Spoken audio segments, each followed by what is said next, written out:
Good morning, students. Hope you all must be fit and fine. I welcome you all to the online session, and today we are here to discuss about the topic Sectors of the Indian Economy, Chapter 2 from your economics textbook. So let's start. Sectors of the Indian Economy. What do you mean by the term economy?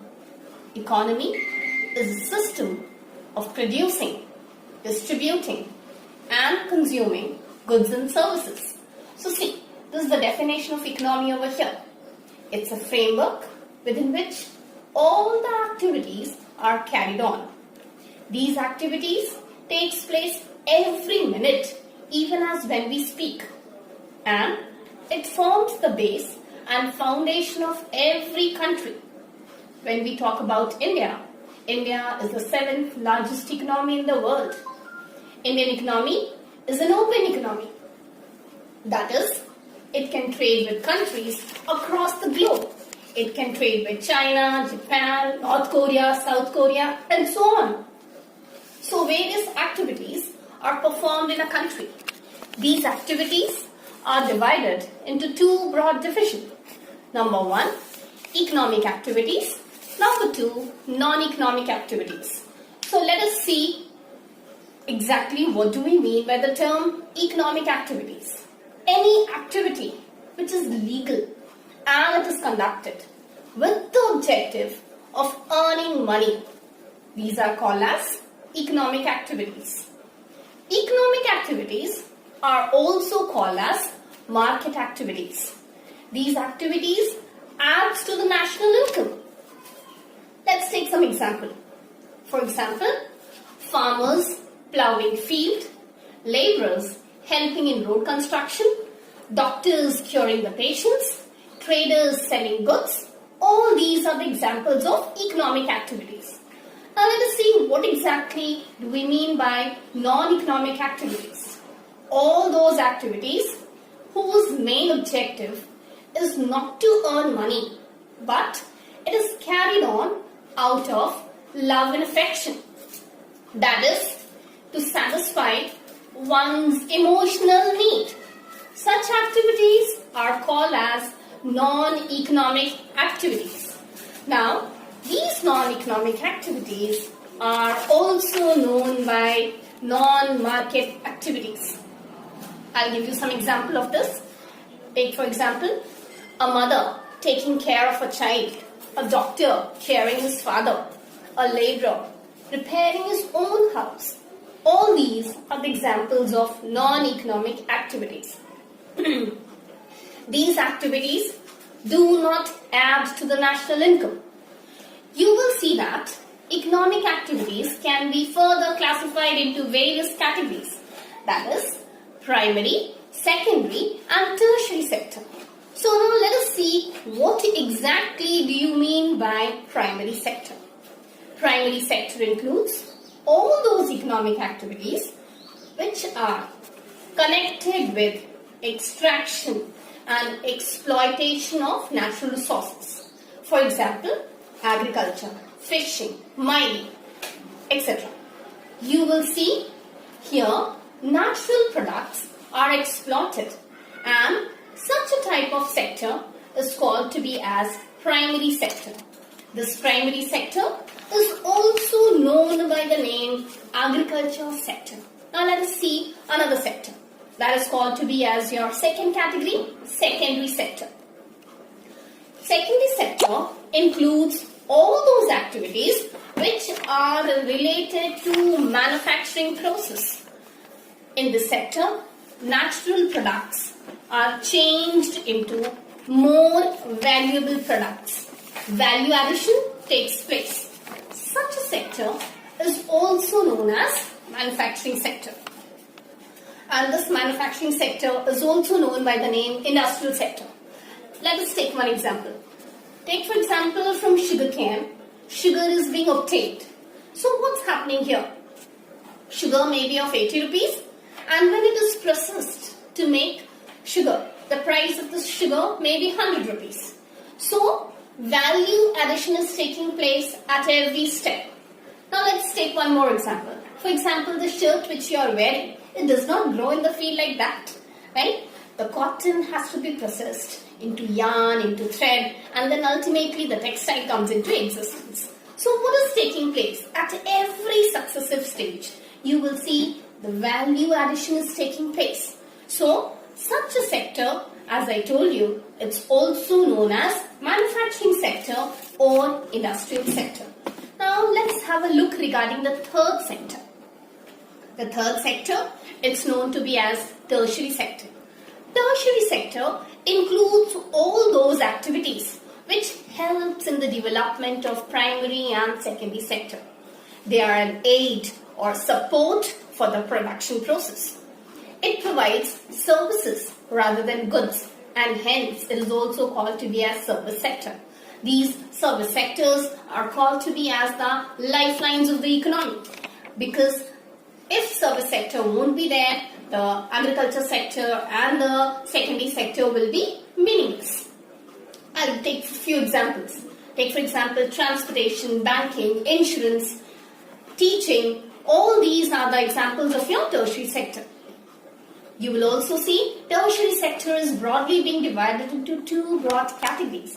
One is your quaternary sector and another is your quinary sector. Now let us see what exactly is quaternary sector.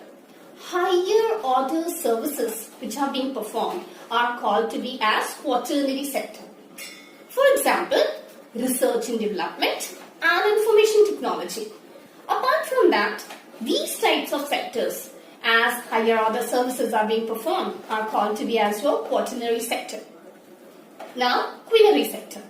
The topmost level of services which are being provided are called to be as quinary sector. When I talk about topmost level services, it includes decision making by the top level executives. These comes in the category of your quinary sector. So, this is how there is a broad division of economic activities. Let's recapitulate once more. That is primary, secondary and tertiary sector.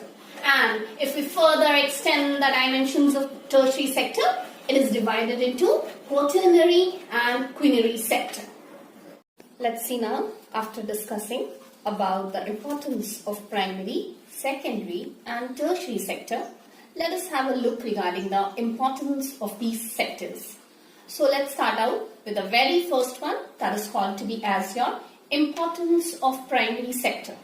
When we talk about the importance of primary sector, the very first one is it forms the base for all other sectors. That is, other sectors cannot survive unless and until the primary sector will exist. The second one, the second importance is it contributes to the GDP of the country. You all must be knowing, India being an agricultural country, near about 40% of the contribution to the country is through the GDP. The third states that it helps in employment generation. A large number of people are employed in this particular sector, and agriculture sector is one of the largest employment generation sector in India. Apart from that, the fourth one is it generates raw material for the use of the industrial sector. All these industries which uses raw material for the various production process, it's all being generated by the primary sector. Take for example even the mining activities which do takes place, the cash crops and the food crops which are being grown, it's all for the base of your agriculture sector. Apart from that, it promotes the development of various other sectors. So this is how you will see the importance of primary sectors there. Now let us recap what exactly are the importance of the primary sector. That is point number 1, it forms the base for all other sector. Second point, it helps in the employment generation. Third point, contributes to the GDP of the country. Fourth point, it generates raw material for the industrial sector. Okay? After having a look about the primary sector, now let's have a look regarding the importance of your secondary sector. Secondary sector also contributes to the GDP of the country. 20% of the contribution is from this particular sector. Second one, it provides goods for the consumption purpose. The goods which are produced in the primary sector, they cannot be consumed as it is. So it has to undergo further process. That is, it has to be processed. If you could remember in the previous lecture, we had discussed about the value addition. So this is what is happening over here in this. Value addition is taking place. And this takes place in your basically secondary sector. Apart from that, it provides goods to the people on a very large scale. That is, the goods which are being processed, it's being provided to the people. And it promotes the development of primary and the tertiary sector. Apart from this, it also helps in the employment generation. As the primary sector also generates employment, here also maximum people, they will be engaged in your secondary sector. Nowadays, there has been a shift. In the decade, that is somewhat in the 1950s, India was an agricultural country. But now, what we are seeing, there is a trend towards shifting towards the primaries, from the primary sector towards the secondary as well as towards the tertiary sector. So this was what was the importance regarding your secondary sector. Let's recap these importance. First one, contributes to the GDP. That is 20% contribution is there in this from this particular sector. Second, it provides goods to the people on a very large scale. Third one, it promotes the development of primary as well as tertiary sector. And the fourth one, that is, it helps in the employment generation on a large scale. Now, let us have a look regarding the importance of tertiary sector. When we talk about the importance of tertiary sector, I have told you tertiary sectors are those sectors which provide services. The first one is, it helps in the development of primary and secondary sector. Without this sector, all other sectors are meaningless. That is, goods which are being produced has to be transported. It has to reach throughout the country. Like you all must be knowing nowadays, it's an e-business is taking place. Now, this e-business won't be facilitated if lifelines of the economy, that is your tertiary sector, means of transport, communication won't be there. So, this tertiary sector, it helps in the development of your primary and the secondary sector. This particular sector has a highest share in the national income. Now day by day, new services are being added up, and hence you will see tertiary sector's share in the national income is also increasing day by day. Then it also employs a large number of people. Apart from your primary, secondary, many people, they are engaged in your tertiary sector. So this was what was the importance regarding your primary, secondary and tertiary sector. Now, you all must be knowing, all these sectors are highly interdependent. When I talk about its interdependence, it's like that without the help of each other, they cannot survive. Primary is dependent on secondary, secondary on tertiary and vice versa. So this is what is meant by interdependence of all these three sectors. Now you will see many goods and services are produced in the country. Whatever goods and services are produced in the country, it is taken into consideration for calculating the GDP. So now let us see what exactly do you mean by the term GDP. GDP, it's the value of final goods and services which are produced in each sector during a particular year. Why during a particular year? Because when we are calculating GDP, the goods and services which are produced in one financial year is taken into consideration. It's not like that the previous year's goods and services will be taken into consideration. No, it will be only the goods and services which are of the current year. That is what is called to be as the GDP. And you all know who takes the mammoth task of calculating the GDP. It is done by the central government. Central government undertakes the job to calculate the GDP of the country. Now, we'll discuss about when we are discussing about the goods and services. Now, let us see what exactly are the various types of goods. You will see goods are broadly being classified into two broad categories. One is your intermediate goods and another is your final goods. So now let us see what exactly do I mean by intermediate goods and what are final goods? You will see final goods are those goods and services which are ready for the consumption purpose. Like for example, you are eating Maggi, you are eating biscuits, cakes, all these are ready for the consumption purpose. Such goods and services are called to be as your final goods. Whereas intermediate goods are the goods which are used as the raw material for making the final product. Like for example, biscuit, a number of ingredients are used for making that, right? You will see flour is used, sugar is being used out, apart from that essence is being used, it has to be done, packing is to be done, and then ultimately the biscuit comes into existence, right? So all those things, raw material, which are used for making biscuit is called to be as your intermediate goods. So this was the basic definition. What are intermediate goods and what are final goods? Now let us have a look regarding what exactly are the differences that is between your intermediate goods and final goods. Point number 1, let us have a look regarding the difference between intermediate goods and final goods. Goods which remains within the boundary line of production. That is, it's not ready for the consumption purpose as it is. It has to move beyond the boundary line of production process. Such goods are called to be as your intermediate goods. Whereas goods which crosses the boundary line of production, that are called to be as your final goods. These are the goods which are ready for the consumption purpose. Apart from that, the second basic difference, that is, these goods, that is intermediate goods, are not ready for consumption purpose, not ready for use. Whereas final goods, they are ready for use, they are ready for the consumption purpose. You will see intermediate goods, it can be used as a raw material for production of other goods.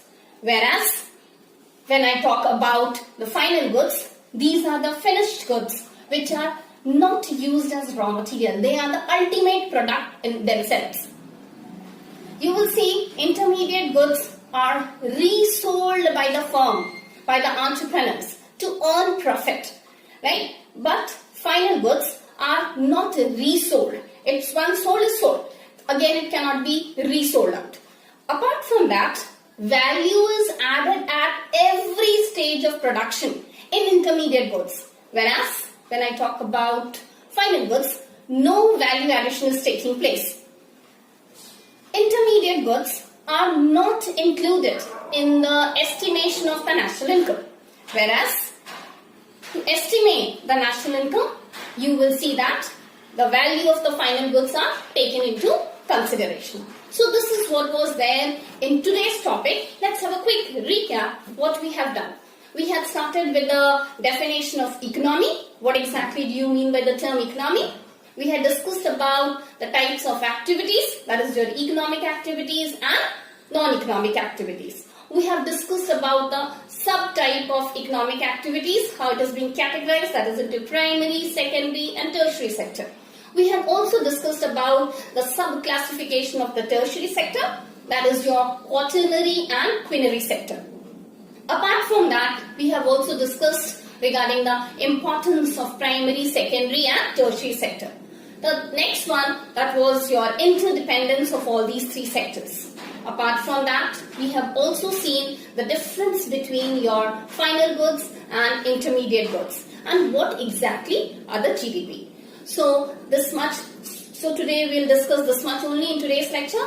Catch you later. Goodbye.